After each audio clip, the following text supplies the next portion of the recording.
ಇತಿಹಾಸವನ್ನು ಮರೆತವರು ಇತಿಹಾಸವನ್ನು ಸೃಷ್ಟಿಸಿದ ನಾನು ಈ ದೇಶದಲ್ಲಿ ಬಾಬಾ ಸಾಹೇಬ್ ಅಂಬೇಡ್ಕರ್ ಉಂಟಾಗಿದ್ದಾರೆ. ನಮ್ಮ ಪರಿಸ್ಥಿತಿಗಳೇನು, ನಮ್ಮ ಬದುಕೇನು, ಅವರು ವಿಷಾಕ್ತವನ್ನು ಅಮೃತವಾಗಿದ್ದಾರೆ. ಈ ಅಮೃತದ ಪಾಲು ಎಲ್ಲೋಗ್ತಾ ಇದೆ? ನಮ್ಮಲ್ಲೇ ಬಂದಿರ್ತಕ್ಕಂಥ IAS, IPS, IRS, APSಗಳು, ಡಾಕ್ಟರ್ಗಳು, ಇಂಜಿನಿಯರ್ಗಳು, MLAಗಳು, MPಗಳು ಮೀಸಲಾತಿಯನ್ನು ತಿಂತಾರೆ. ಸರ್ಕಾರದ ಯೋಜನೆಗಳನ್ನು ತಿಂತಾರೆ. ಅಂಬೇಡ್ಕರ್ ಕೊಟ್ಟಂತಹ ಮೀಸಲಾತಿಯ ಸೌಲಭ್ಯಗಳು, ಅಂಬೇಡ್ಕರ್ ಕೊಟ್ಟಂತಹ ಸೌಲಭ್ಯಗಳನ್ನ ಪಡ್ಕೊಳ್ಬೇಕಾದಂತ ನನ್ನ ಮಕ್ಕಳು, ಅಕ್ಕ ತಂಗಿಯರು ಇಲ್ಲಿ ಕೂತಿದ್ದೀರಿ. ನನ್ನ ಪ್ರತ್ಯಕ್ಷ ದೊಡ್ಡಮ್ಮ ಚಿಕ್ಕಮ್ಮನಿಗೆಲ್ಲ ಕೇಳಿದೆ, ಏನು ಇವತ್ತು ಕಾರ್ಯಕ್ರಮ ಬಂದಿದ್ದೀರಿ, ಏನು ಅಂತ ಕೇಳಿದಾಗ ಅಂಬೇಡ್ಕರ್ ಕಾರ್ಯಕ್ರಮ ಅದಕ್ಕೆ ಬಂದಿದ್ದೀರಿ ಅಂತ. ಆಗ ಅಂಬೇಡ್ಕರ್ ಕಾರ್ಯಕ್ರಮಕ್ಕೆ ಬಂದಿದ್ದವರೆಲ್ಲ ಅಡುಬಡವರು, ಬಡತನವನ್ನ ನೋವನ್ನ ಅನುಭವಿಸಿರ್ತಕ್ಕಂಥವರು, ಎತ್ತವಳ ಕಷ್ಟ ಎತ್ತವಳಿಗೆ ಗೊತ್ತಿರುತ್ತೆ, ಎಲ್ಲಿ ಆಗ್ತದೆ ಗೊತ್ತಾಗಲ್ಲ, ಎಲ್ಲಿಗೆ ಕಷ್ಟ. ಹಾಗೆ ಬಾಬಾ ಸಾಹೇಬ್ ಅಂಬೇಡ್ಕರ್ ಅವರ ದೇಶದಲ್ಲಿ ಹುಟ್ಟ ಬಂದಿದ್ರೆ ನಮ್ಮ ಪರಿಸ್ಥಿತಿಗಳೇನು, ನಾವು ಯಾರು, ನಮ್ಮನ್ನು ಯಾರು ಕೇಳ್ಕೊಳ್ತಾ ಇದ್ರು? ಇವತ್ತಿಲ್ಲಿ IAS ಮಕ್ಕಳು, IPS ಮಕ್ಕಳು, IRS ಮಕ್ಕಳು ಯಾರು ಬಂದಿಲ್ಲ ಇಲ್ಲಿಗೆ. ಇಲ್ಲಿ ಬಂದಿರ್ತಕ್ಕಂಥವ್ರು ಬಡವರು, ಸಾಮಾನ್ಯ ಜನ. ಇದಕ್ಕೆ ಕಾರಣ ಏನು? ನಮ್ಮನ್ನಾಡ್ತಕ್ಕಂಥ ರಾಜಕಾರಣಿಗಳು, ನಮ್ಮನ್ನಾಡ್ತಕ್ಕಂಥ ದೊಡ್ಡ ದೊಡ್ಡ ವಿದ್ವಾಂಸರು, ದೊಡ್ಡ ದೊಡ್ಡ ಸಾಹಿತಿಗಳು ಹೇಳ್ತಾರೆ, ಬಡವರ ಬಗ್ಗೆ ಅನ್ಯಾಯ ಮಾಡೋದು. ಎಲ್ಲಿ ವೇದಿಕೆಗಳಲ್ಲ, ಅಲ್ಲಿ ಕನ್ನಡ ಪಕ್ಕದಲ್ಲಿ ಕೂತ್ಕೊಂಡು ನಿಮ್ಮ ಕಷ್ಟ ಏನು, ನಿಮ್ಮ ಬದುಕೇನು, ನಿಮ್ಮ ಬದುಕಿಗೆ ಏನು ನ್ಯಾಯ ಸಿಗಬೇಕು, ಯಾಕೆ ನೀವು ಈ ಸ್ಥಿತಿಯಲ್ಲಿದ್ದೀರಿ, ಬೆಳಗ್ಗೆ 10 ಗಂಟೆಯಿಂದ ಕೂತಿದ್ದೀರಿ, ಇದಕ್ಕೆ ಕಾರಣ ಏನು ಅಂತ ನಾನು ಅದನ್ನ ಹೇಳೋದಿಲ್ಲ, ನಾನು ಅದನ್ನು ಮಾತಾಡೋದಿಲ್ಲ. ಆದರೆ ಇದೊಂದು ಸನ್ನಿವೇಶ. ಈ ದೇಶಕ್ಕೆ ಸ್ವತಂತ್ರ ಬಂದು 78 ವರ್ಷ ಆಯಿತು. ಬಡವರ ಪರಿಸ್ಥಿತಿಗಳೇನು, ಬಡವರ ಬದುಕು ಏನಾಗಿದೆ, ಅವರ ಬದುಕುಗಳನ್ನ ಇವತ್ತು ನ್ಯಾಯ ಕೊಡ್ತಕ್ಕಂಥ ಸಂಘಟನೆಗಳು, ನ್ಯಾಯ ಕೊಡ್ತಕ್ಕಂಥ ರಾಜಕೀಯ ಪಕ್ಷಗಳು, MLAಗಳು, MPಗಳು, IAS, IPS ಯಾರು ನ್ಯಾಯ ಕೊಡ್ತಾ ಇಲ್ಲ.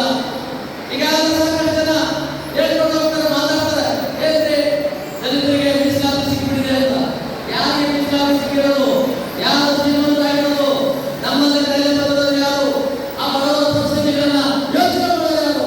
ಒಂದೊಂದು ಊರಿಗೆ ಇರ್ತಕ್ಕಂಥ ನನ್ನ ಅಣ್ಣ ತಮ್ಮಂದಿರು, ಅಕ್ಕ ತಂಗಿಯರ ಬದುಕೇನು, ಅವರ ಬದುಕನ್ನು ಯಾವ ರೀತಿ ಸರಿ ಮಾಡ್ಕೊಳ್ಬೇಕು, ಇದ್ರ ಬಗ್ಗೆ ಚಿಂತನೆ ಮಾಡಬೇಕಾದ ಕೆಲಸ ಆಗಬೇಕಾಗಿದೆ. ಇವತ್ತು ನಾನು ಯಾವುದೇ ಸಂಘಟನೆಗಳ ಬಗ್ಗೆ ನಾನು ಮಾತಾಡೋದು, ಯಾವುದೇ ರಾಜಕೀಯ ಪಕ್ಷದಲ್ಲೂ ನಾನು ಮಾತಾಡೋದು. ನಾನು ಉದ್ಯೋಗ ಬಿಜೆಪಿಯ ರಾಜಕೀಯ ಪ್ರಧಾನ, ಅದಕ್ಕೆ ತಿಳಿದಿಲ್ಲ. ಇವತ್ತು ಅಖಿಲ ಭಾರತ ದಲಿತ ಕ್ರಿಯಾ ಸಮಿತಿಯ ರಾಷ್ಟ್ರೀಯ ಅಧ್ಯಕ್ಷರಾಗಿ ಕನ್ಯಾಕುಮಾರಿಯಿಂದ ಕಾಶ್ಮೀರ ತನಕ ಯಾವುದೇ ರಾಜ್ಯದಲ್ಲಿ ಬಾಬಾ ಸಾಹೇಬ್ ಅಂಬೇಡ್ಕರ್ ಕೊಟ್ಟಿರ್ತಕ್ಕಂಥ ಮೀಸಲಾತಿಯನ್ನ ಕಟ್ಟಕಡೆಯ ಸಮಾಜಕ್ಕೆ ತಲುಪಬೇಕು. ಅವರು ತಲುಪದೆ ಹೋದರೆ ಮೀಸಲಾತಿಯನ್ನು ತೆಗೆದುಕೊಂಡವರೆ ಪುನಃ ಪುನರಾವರ್ತನೆ ಮಾಡತಕ್ಕಂಥ ಸರಿ ಇಲ್ಲ ಅಂತಕ್ಕಂಥ ಹೋರಾಟಗಳನ್ನ ಇಡೀ ದಕ್ಷಿಣ ಭಾರತದಿಂದ ಉತ್ತರ ಭಾರತದ ಕೊನೆಯ ಜಮ್ಮು ಕಾಶ್ಮೀರದವರೆಗೂ ತಗೊಂಡು ಹೋರಾಟ ಮಾಡ್ತಕ್ಕಂಥ ಏಕೈಕ ಸಂಘಟನೆ ಅಂತಂದ್ರೆ ಅಖಿಲ ಭಾರತ ದಲಿತ ಕ್ರಿಯಾ ಸಮಿತಿಯ ರಾಷ್ಟ್ರೀಯ ಅಧ್ಯಕ್ಷರಾಗಿ ನನ್ನ ನೇತೃತ್ವದಲ್ಲಿ ಇಡೀ ದೇಶ ಸಂಘಟನೆಯನ್ನ ಮಾಡ್ತಾ ಇದ್ದಾರೆ. ಯಾವುದೇ ರಾಜ್ಯದಲ್ಲೂ, ಜಮ್ಮು ಹೋಗಲಿ, ಕಾಶ್ಮೀರ ಹೋಗಲಿ, ಯಾವುದೇ ರಾಜಸ್ಥಾನ, ಗುಜರಾತ್, ಹಿಮಾಚಲ ಪ್ರದೇಶ, ನಮ್ಮ ಪಂಜಾಬ್, ಹರಿಯಾಣ, ಉತ್ತರ ಪ್ರದೇಶ, ಮಧ್ಯಪ್ರದೇಶ, ಯಾವ ರಾಜ್ಯದಲ್ಲಿರೋ ಸಂಘಟನೆಗಳು, ಕಾರ್ಯಕರ್ತರು ಹಗಲು ರಾತ್ರಿ ಶ್ರಮಿಸ್ತಾ ಇದ್ದಾರೆ. ಬಾಬಾ ಸಾಹೇಬ್ ಅಂಬೇಡ್ಕರ್ ಅವರ ವಿಷಯ ಕೊಟ್ಟು ನಿಮಗೆ ಅವರು ಕೊಡಲಿಲ್ಲ, ಅವರು ವಿಷಯ ಕೊಟ್ಟು ನಾನು ಕೊಡಲಿಲ್ಲ ಅಂತ ಅವರಿಂದ ಕೊನೆಯ ಸಾಲಲ್ಲಿರ್ತಕ್ಕಂಥ ಬಡವರಿಗೆ ಈ ಮೀಸಲಾತಿಯನ್ನು ತಲುಪಬೇಕು. ಈ ಮೀಸಲಾತಿಯನ್ನು ತಲುಪದೆ ಹೋದ್ರೆ, ಬಡವರು ಉದಾರ ಆಗದೆ ಹೋದ್ರೆ, ಬಡವರು ನ್ಯಾಯ ಬರದೆ ಹೋದ್ರೆ, ಎಷ್ಟು ಯೋಜನೆಗಳನ್ನು ತಂದರು, ಆ ಯೋಜನೆಗಳಾಗಿ ಹೋಗಿರ್ತವೆ. ಆ ಬಡವರ ಪರಿಸ್ಥಿತಿಗಳು ಮುಂದುವರಿಯಬೇಕು ಸಾಧ್ಯ ಇಲ್ಲ. ಇವತ್ತು ನಮ್ಮ ಸ್ವಾಭಿಮಾನಿ ಸಂಘಟನೆ ಇವತ್ತು ಹೋರಾಟವನ್ನು ರೂಪಿಸಿಕೊಂಡು ಒಂದು ಜನರಲ್ಲಿ ಜಾಗೃತಿ ಮಾಡೋದು. ಈಗಾಗಲೇ ಶಾಸಕರು ಅವರದೇ ಆದ ರೀತಿಯಲ್ಲಿ ಬಿಸಿ ಇರ್ತಾರೆ, ಮಾತಾಡಿರೋದು ಈಗಾಗಲೇ ಚೇತನರು ಬಹಳ ಅನುಕೂಲವಾಗಿ ಮಾತನಾಡಿ ಸ್ವಾಮೀಜಿಗಳು ಮಾತನಾಡಿದ ವೇದಿಕೆ ಮೇಲೆ ಮಾತನಾಡಿಲ್ಲ. ನನಗೆ ನೋವಿದೆ.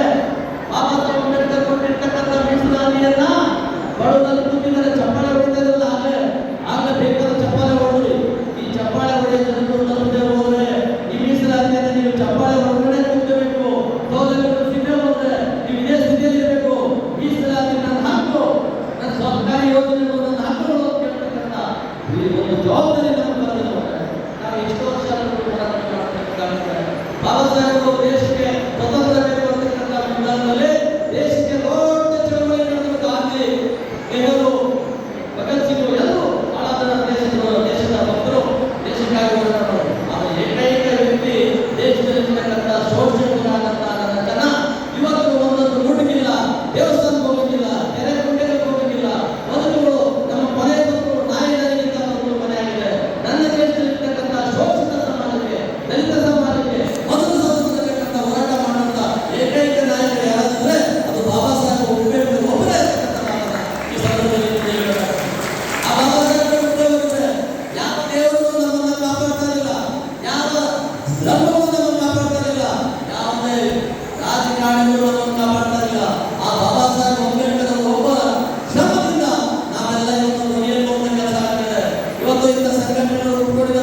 ಈಗ ನನಗೆ ಒಂದು ನೋವಾಗ್ತದೆ, ಯಾಕಂದ್ರೆ ಬಡವರು ನೋಡಿದಾಗ ನಾನು ಎಲ್ಲೋ ಕೂಡ ಏನೋ ಸಿನಿಮಾ ಯಾವುದೋ ಸಿನಿಮಾದಲ್ಲಿ ಯಾವುದೋ ದೇವ್ರ ಮೇಲೆ ನೋಡ್ಕೊಂಡು ಹಾಗೆ ಬಂದು ನಮಗೆ, ಯಾಕಂದ್ರೆ ನೋವು, ಆ ನೋವುಗಳನ್ನು ಅನುಭವಿಸಿರ್ತಕ್ಕಂಥ ನೋವುಗಳನ್ನು ನಾವು ಹೇಳ್ಕೊಳ್ಳೇಬೇಕಾಗ್ತದೆ.